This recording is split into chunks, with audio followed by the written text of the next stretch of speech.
ଆମେ ମଣିଷ ମାନେ କେବଳ ବିଭିନ୍ନ ଜାତି ମୁସଲିମ ହିନ୍ଦୁ ଏମିତି ପ୍ରଭେଦ କରୁ, କିନ୍ତୁ ଭଗବାନଙ୍କ ଆଖିରେ ସମସ୍ତେ ସମାନ। ବହୁତ ସୁନ୍ଦର କଥାଟେ କହୁଛି। ମୁଁ ମନସ୍ୱିନୀ ଆପଣଙ୍କୁ ସ୍ୱାଗତ କରୁଛି ମୋ ବ୍ଲଗ ମନସ୍ୱିନୀ ବ୍ଲଗରୁ।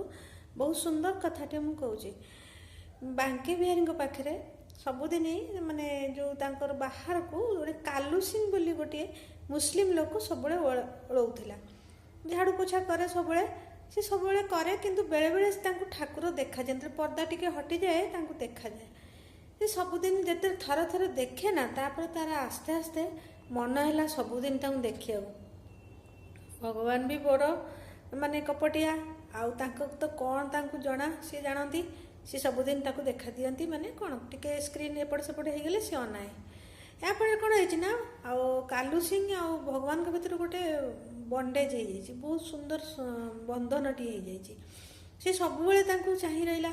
ତାପରେ ସକାଳ କାମ ସରିଲେ ବି ସେ ରାତି ପର୍ଯ୍ୟନ୍ତ ସେଠି ଅନଉଥିଲା କେବେ ସେ ଦେଖାଦେବେ।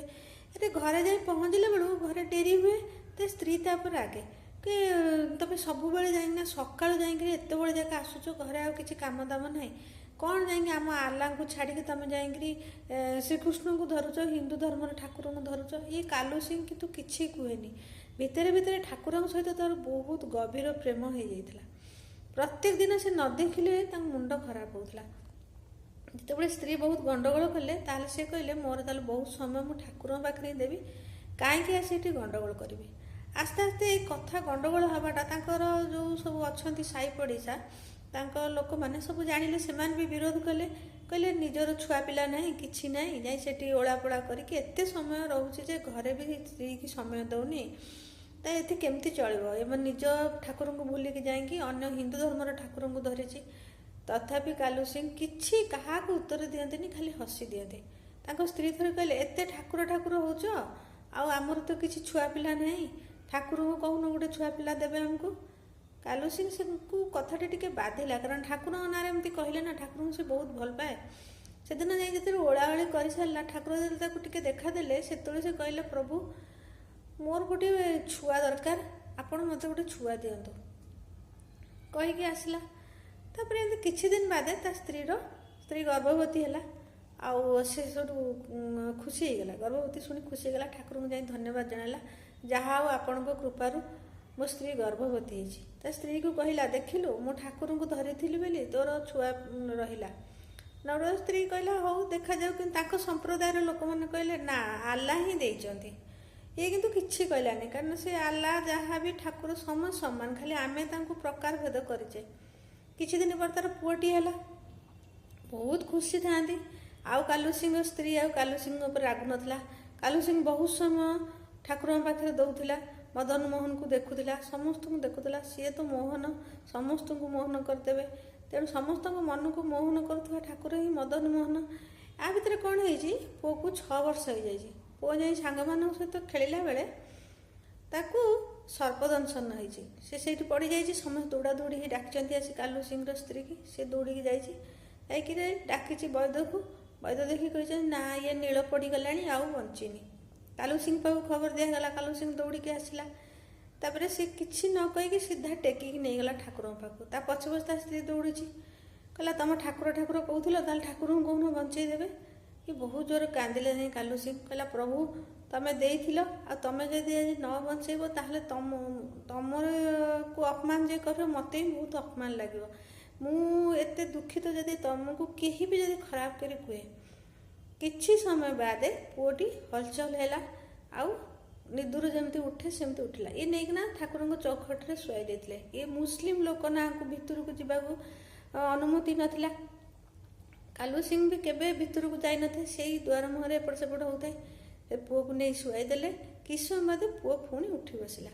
ସେ କହିଲେ, ଦେଖିଲ ତମେ ପରା କହୁଥିଲ ମୋ ଠାକୁର ହିନ୍ଦୁ ଠାକୁର, ଆଉ ମୋ କଥା ଶୁଣିବେନି, ଦେଖ ପୁଅ ବଞ୍ଚିଲା। ତେଣୁ ସରଳ ବିଶ୍ୱାସ, ଠାକୁର ସବୁବେଳେ କୁହନ୍ତି ତୁ ମୋତେ କିଛି ଦେବା ଦରକାର ନାହିଁ, କେବଳ ଅନ୍ତରରେ ସରଳ ବିଶ୍ୱାସ ଆଉ ସରଳତା ହିଁ ରହିବା ଦରକାର।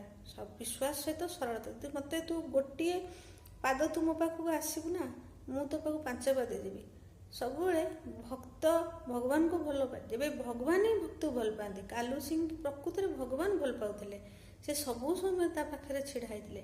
ତେଣୁ ସବୁବେଳେ ଅନ୍ତରର ସ୍ୱଚ୍ଛ ଆଉ ନିର୍ମଳ ଭକ୍ତି ଦ୍ୱାରା ଆମେ ଠାକୁରଙ୍କୁ ସବୁବେଳେ ପାଇପାରିବା। କିନ୍ତୁ ତମେ ଯେଉଁ ସାଙ୍ଗେ ସାଙ୍ଗେ ଲୋକ କୁହନ୍ତି ଆମେ ଏତେ ପୂଜା କରୁଛୁ ଇଏ କରୁଛୁ ଠାକୁର ଆମ କଥା ଶୁଣୁନାହାନ୍ତି, ନାଇଁ ସେ ଶୁଣୁଛନ୍ତି। ଟିକେ ବିଶ୍ୱାସ ରଖନ୍ତୁ, ଭଲ ପାଇବା ରଖନ୍ତୁ, ଆଉ ସବୁବେଳେ ମାନେ କ'ଣ ନେଗେଟିଭ୍ ଭାବ କେବେ ରଖିବେନି, ସବୁବେଳେ ଭଲ ପାଇବା ସହିତ ପଜିଟିଭ୍ ଭାବ ରଖିବେ। ଆଉ ଠାକୁରଙ୍କ ପାଖରେ ତମେ ସବୁ କଥା ମନ ଖୋଲି କହିପାରିବ। ଦେଖ ଆମେ ଯଦି କାହାକୁ ଅନ୍ୟ ଲୋକମାନଙ୍କୁ କଥା କହୁଛେ, ସେ କଥା ଏପଟ ସେପଟ ହେଇ କଳି ଗୋଳ ଆଡ଼କୁ ଯାଉଛି, କିଛି ଦରକାର ନାହିଁ। ସକାଳୁ ଠାକୁରଙ୍କ ପାଖରେ ଧନ୍ୟବାଦ ଜଣେଇ କହିବେ ଯେ ପ୍ରଭୁ ରାତିଟି ଯେହେତୁ ଭଲରେ ଆପଣ କଟେଇ ଦେଇଛନ୍ତି, ମୋତେ ସହଯୋଗ କରିଛନ୍ତି ଭଲରେ କଟେଇବା ପାଇଁ, ଆପଣଙ୍କର ଶୁଭ ଇଚ୍ଛା ମୋ ଭିତରେ ପୂର୍ଣ୍ଣ ହୋଇଛି। ସକାଳେ ବି ତୁମ ନାଁରେ ଆରମ୍ଭ, ଆଉ ରାତିର ଦିନ ଯାକର ଯାହା ଘଟଣା ତାଙ୍କ ପାଖରେ ମନ ଖୋଲି ତୁମେ କହିବ, ସିଏ ଶୁଣିବେ। ଶୁଣିବା ଠାକୁର ସିଏ। ଆମ ଜଗନ୍ନାଥ ଦେଖିନାହାନ୍ତି ଯେଉଁ ନବକଳେବର ହୁଏ ସେତେବେଳେ ତାଙ୍କ ପେଟରୁ କେମିତି ଯେଉଁ ତାଙ୍କ ପେଟିକା ଯେଉଁ ଆତ୍ମା ଯାହା କୁହନ୍ତି ତା ଭିତରେ ଆମର ଥାଏ ତୁଳସୀ ଆଉ ବିଭିନ୍ନ ପ୍ରକାର ଦୟଣା ଜିନିଷ ଥାଏ। ଦେଖିଛନ୍ତି 12-15 ବର୍ଷ ପରେ ବି ସେ ଜୀବିତ ହୋଇକି ଥାଏ। ତୁଳସୀ ଆମେ ଦିନେ ରଖିଲେ ଶୁଖି ଯାଉଛି ନା, ତେଣୁ ଆମ ଠାକୁର ହେଉଛନ୍ତି ଜୀବନ୍ତ ଠାକୁର। ତମେ ଭାବନି ଯେ ମୂର୍ତ୍ତି, ଏ ମୂର୍ତ୍ତି ନୁହଁ, ତା ଭିତରେ ଭଗବାନ ଅଛନ୍ତି। ତମକୁ ସେ ମୂର୍ତ୍ତି ଭଳିଆ ଦେଖାଉଛନ୍ତି, କିନ୍ତୁ ତୁମର କଥାକୁ ତୁମର ପରିବାର ଲୋକଙ୍କ ଭଳିଆ ସେ ଶୁଣୁଛନ୍ତି, ଆଦର କରୁଛନ୍ତି ଆଉ ବିଚାର କରୁଛନ୍ତି। ତେଣୁ ମନ ପ୍ରାଣ ଦେଇ ତାଙ୍କୁ ଭଲ ପାଆନ୍ତୁ, ନିଶ୍ଚିନ୍ତ ଆପଣ ସବୁବେଳେ ଖୁସିରେ ରହିବେ।